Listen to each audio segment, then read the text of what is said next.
Molly Lou Melon, Stand Tall by Patty Lavelle. Ivan wants a story too. Okay, sit down, Ivan. Molly Lou Melon stood just taller than her dog and was the shortest girl in the first grade. She didn't mind. Her grandma had told her, "Walk as proudly as you can, and the world will look up to you."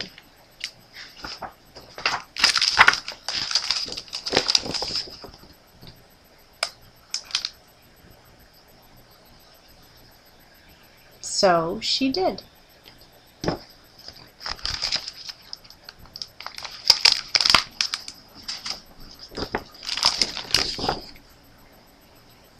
Molly Lou Melon had buck teeth that stuck out so far she could stack pennies on them. She didn't mind. Her grandma had told her, "Smile big and the world will smile right alongside you."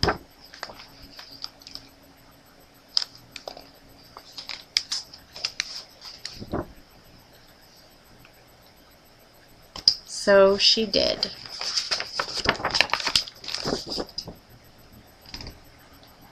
Molly Lou Melon had a voice that sounded like a bullfrog being squeezed by a boa constrictor. She didn't mind. Her grandma had told her, "Sing out clear and strong, and the world will cry tears of joy." Check out the bullfrog's face.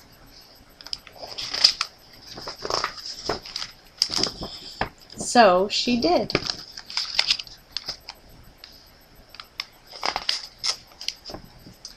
Molly Lou Melon was often fumble-fingered. She didn't mind. Her grandma had told her, "Believe in yourself, and the world will believe in you too."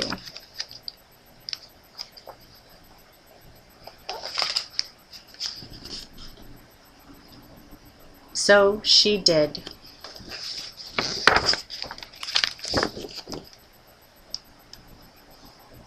Then Molly Lou Melon moved to a new town.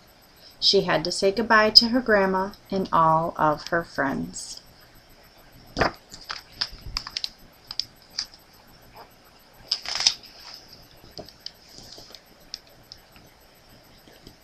And start in a new school.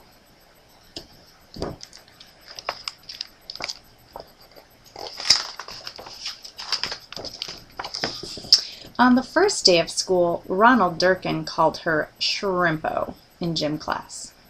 When the game started, Molly Lou Melon caught the football, ran under the legs of Ronald Durkin, and scored a touchdown.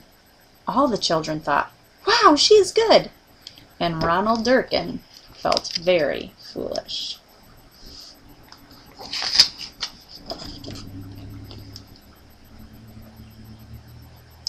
On the second day of school, Ronald Durkin called her Bucky Tooth Beaver.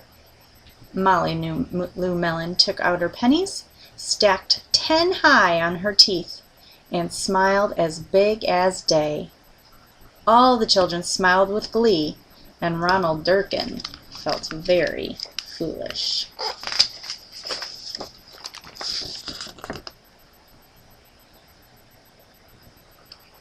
On the third day of school, Ronald Durkin said, "You sound like a sick duck. Honk, honk."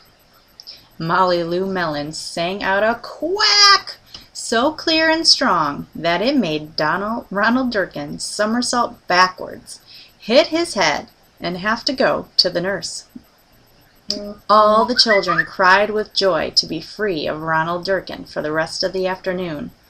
And Ronald Durkin, he felt very foolish.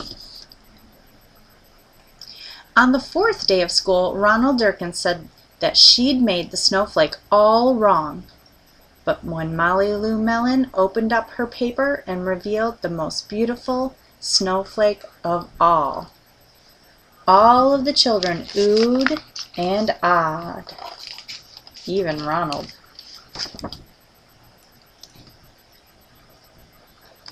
On the fifth day of school, Ronald Durkin brought Molly Lou Melon a stacking penny for her tooth and smiled at her.